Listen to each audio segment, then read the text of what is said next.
Hello everybody, welcome back to school. It's that time of year again and we are getting so many calls and interest around issues dealing with back to school. So we thought we would do a really quick video to take us through some of the issues with study permits and postgraduate work permits.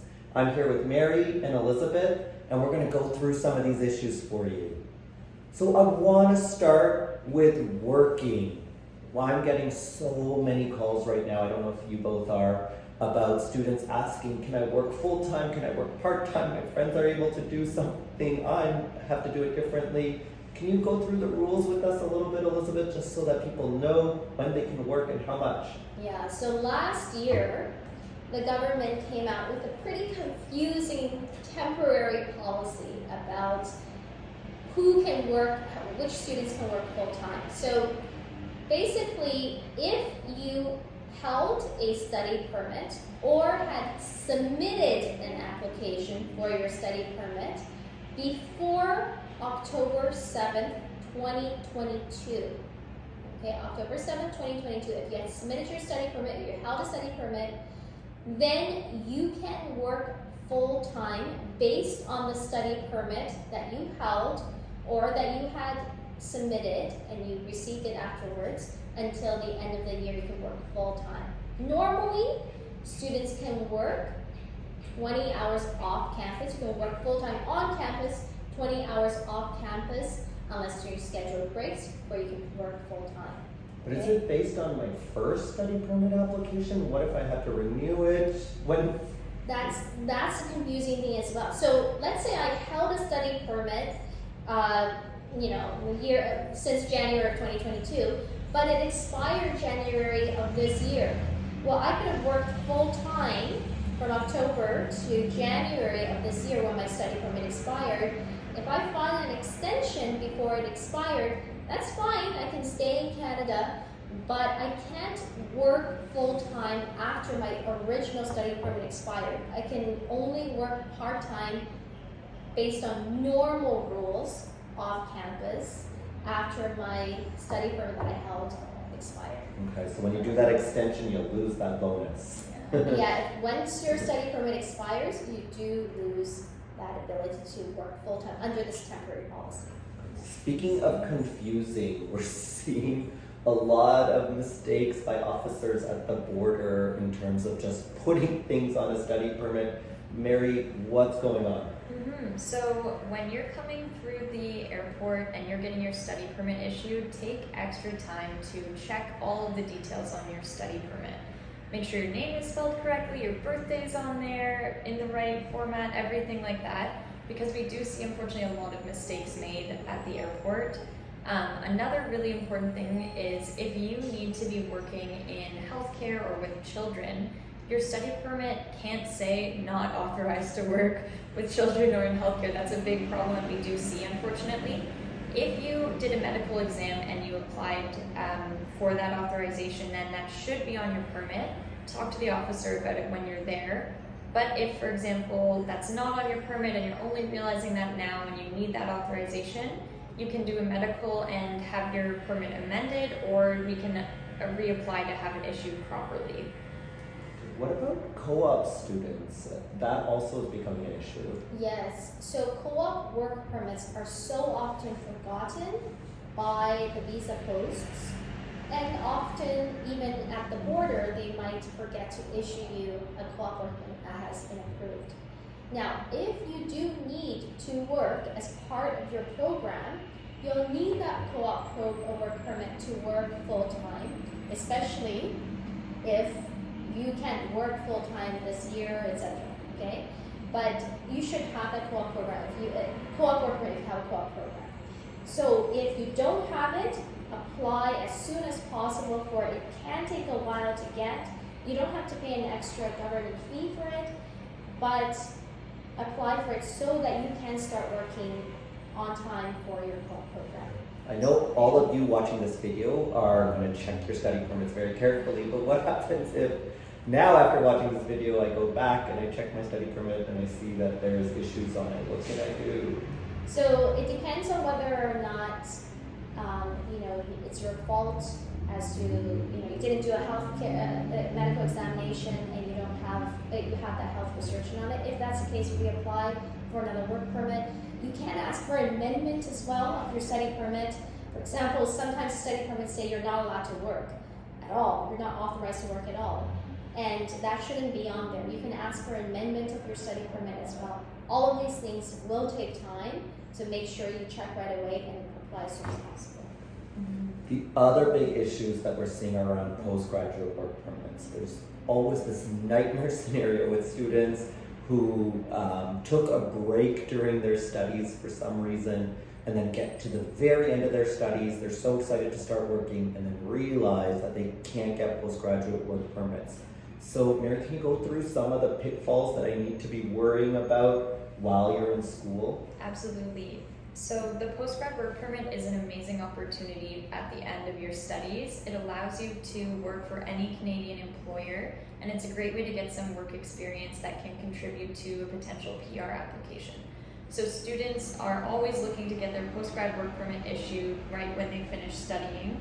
And there are a few things you really need to be careful about while you're studying, because if, for example, you take any of your studies part-time, except for the last semester, that can create a huge problem for your post-grad work permit. You need to be a full-time student throughout your studies, and you also need to make sure that you don't take any breaks that aren't authorized. So that either means a summer break that's scheduled as part of your program, that's fine. But if you find yourself in a situation where you need to take a break from your studies, you need to make sure that you get authorized leave from your school. So that means everyone talks about authorized leave. Do I get it from the government? Do I get it from my school? How do you get authorized leave? Go to your school. It has to come from your school, and do it before you take the leave. Don't do it afterwards and ask the school to give you authorized leave. Okay, you have to get authorization from the school to give you that leave. It's only up to 150 days. If it's beyond, one semester, you'll have to file for visitor extension or file for study permit extension, even if your study permit has not expired. Okay, because here's the thing. You only have student status while you are actively engaged in your studies. If you are not actively studying, then you lose it 90 days after you stopped studying, unless you have authorized leave or you're on a scheduled break. Okay? Like Mary was saying, part-time studies is also really hazardous to your ability to get your post-grad work permit. So make sure that if you want to get your post-grad work permit, you're not going halfway. It's full-time or nothing at all with authorized leave from the school. And also keep in mind, you cannot work at all, full-time, part-time, if you are not a student, a full-time student. So if you're on authorized leave, you're not a full-time student, you cannot work full-time or part-time at all. Yeah, that's a really good point, because you accidentally end up working illegally. Yeah.